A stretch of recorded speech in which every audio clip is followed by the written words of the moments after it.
And I'd like to talk to you a bit about what happens right at the end. You've done all your experimental analysis, you've written your papers, you've done everything. Maybe you've even created your startup to sell your new piece of software. You've done everything. Apart from, I want you to think about what are you doing to help build for the future. And this is true for your own work, but also for the rest of the field. Some years ago, I was part of REF, which is the UK's research assessment exercise. And in doing it, I became more and more convinced that the one single measure of strong research was whether it builds the discipline. Is the discipline a bigger thing? Is there more knowledge in the discipline after you've done your work than before? And if you're doing that, then I feel you're doing a good job as a researcher, whether that's in HCI, artificial intelligence, or English literature. So how do we build for the future? One of the obvious things is, and this is true particularly for empirical work, there's different types of things for different kinds of work, but for empirical work is about repeatability or replication. Can people check your result, do it again, see whether what you've got actually bears the test of times? I mean, you might have done your statistics, but perhaps there's something, you could have done something wrong in your experiment, some slight thing. If it was important what you've done, it's important that people can verify that in the future. You might have come across the replicae track in CHI, in the CHI conference, which was all about how encouraging people to replicate important previous results. In some other disciplines, there's been some major upsets where people have tried replicating results and actually found, for whatever reason, depends on the discipline, the reasons for this, but they weren't able to replicate the results that people were saying. So something had become very important to the discipline, a result had been found, and yet when people tried to redo it, they were getting different results. So that both is a problem for the discipline. Why did that paper or those results get published in the first place if they weren't sound? But also it's important, if you can't do that, then you can never actually ask that question. This said, it is actually incredibly hard to replicate in human-computer interaction because people vary so much, circumstances vary so much. Now, partly you try to deal with this by having more subjects, by trying lots of different tasks, doing all these things, being very controlled if you want to do controlled lab experiments, but that's of course not sensible if you want to have in the wild experiments in sort of ecologically valid settings outside where people are doing their work, in museums, whatever. In practice, the situations differ. Even in a lab experiment, the very fact that you do it rather than somebody else, you've had a good day, somebody else, even from day to day when you're doing it yourself, if you got up and had a good breakfast, you might well have a slightly different attitude as you read out the instructions to your subjects than on the day when you've had a bad day. And these things do make a difference. We know that motivation changes behaviour, and of course small things can change that. Just to give you an idea of how difficult it is really to replicate, again, quite a lot of years ago I worked in agricultural engineering, and in particular looking at crop sprayers. And over 2 days, we'd been doing some experiments on a drop sizer, which basically spray came down, the drop sizer, it went through a little laser beam and measured how big the drop sizes were. And we did this work over 2 days, and we were getting odd results at the end. There were things coming up, differences between conditions that just didn't seem to make sense. And then suddenly somebody had the idea of saying, well, perhaps there was a day effect. And we controlled everything. We did things as managed as possible. We made sure the water tanks were at fixed temperatures. We did everything we could think of. Okay, we put in a day effect, and sure enough, it was the major effect.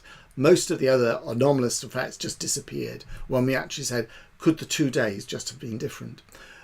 We never managed to work out what was different about those days. Was it something to do with humidity in the air, the temperature of the day?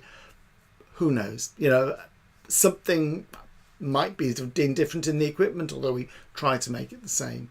So even in something that's controlled, is close to physics, not quite physics experiment, it's going close to that direction, even they're hard to replicate, even harder to replicate in HCI. If you are trying to replicate, though, what you said, we want to make it easy to do these things. And certain kinds of experiments you'd expect to be able to replicate, for instance, the sort of mouse movement type experiments. Often base values, so if you work out the average time it takes somebody to do a task, they often are much more variable and dependent situations than comparisons.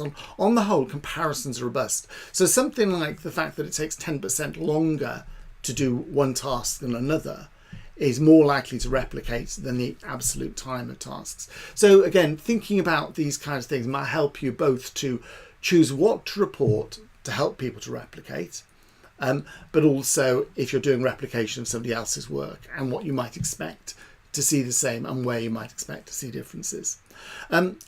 This is only possible if you report things well. And actually, this is true. I'll talk about this under both headings. This is both true for replication, but also for meta-analysis. So meta-analysis is where somebody goes afterwards, takes a dozen papers in an area or 100 papers in an area, depending what's there, and tries to bring them together to see if there is some sort of consistent answers coming out of that. This is done in medicine for dietary effects, but you can also do it in psychology, and less done in HCI, I think, for some of the reasons, the problems with replication. But the meta-analysis is only possible if you report well enough what you're doing. And actually good statistical reporting should make this possible. So making sure that you tell people what you did, how you did it, how many people you had involved, what kind of statistics and what kind of data analysis you did. So describing things well both helps people to replicate your results, they help them to do meta-analysis if they want to do it afterwards. Actually, the more you report results, the more people are able to look at it in different ways. And this gets on to the final heading we've got here, which is about data publishing and open science. Now, it's the nature of HCI data sometimes is you have privacy issues so that you can't make your data available to other people. But if you can, it means people are able to take what you've done and perhaps analyse it in different ways, use different models in order to make sense of it. Perhaps if it's qualitative data, they might, for instance, video data, they might be able to just do some completely different coding you never even thought of. I said in HCI there are particular issues, so you have to make sure that you've got suitable permissions for people in advance, perhaps anonymising data. So it can be a little bit more expensive than analysing it yourself. But again, what you're doing here is building the discipline, because if you've ever done data collection, you know it takes a lot of time, a lot of effort. And often you do it, you use it for a very particular purpose, and then it's gone away. You probably find it difficult to find yourself after a few years. Yet if we can make some of that data more available to other people, suddenly they're able to do their work more easily. They may go and collect their own data later if they find something interesting, but we actually create a bigger discipline between us.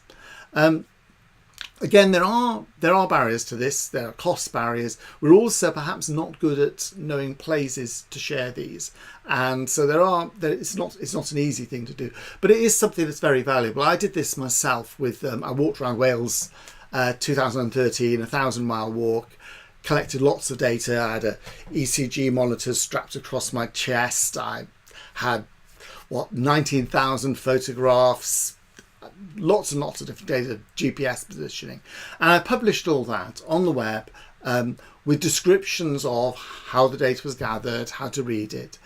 That has been picked up and used by people, often without having to come to me first by the data description. And for me, that's great, because it means the data I gathered is being used. And for them, I hope it's great because it means there was data available and they didn't have to spend 3 months walking 1,000 miles around Wales themselves.